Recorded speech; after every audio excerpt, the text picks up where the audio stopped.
Hi, நம்ம வந்து hair band business பண்ணுறோம். ஸோ இதுக்காகவே நம்ம வந்து மிஷின் வாங்கியிருக்கோம். ஸோ ப்ராப்பராக நம்ம வந்து பண்ணி கொடுப்போம். ஸோ அதில் எந்த பிரச்சனையும் வராது.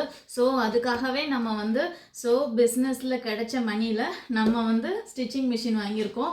ஸோ ப்ராப்பராக பண்ணி கொடுப்போம். உங்களுக்கு எந்த சைஸில் வேணும்னு சொல்லுங்கள். ஸோ அதே போல் நம்ம வந்து செஞ்சு கொடுப்போம்.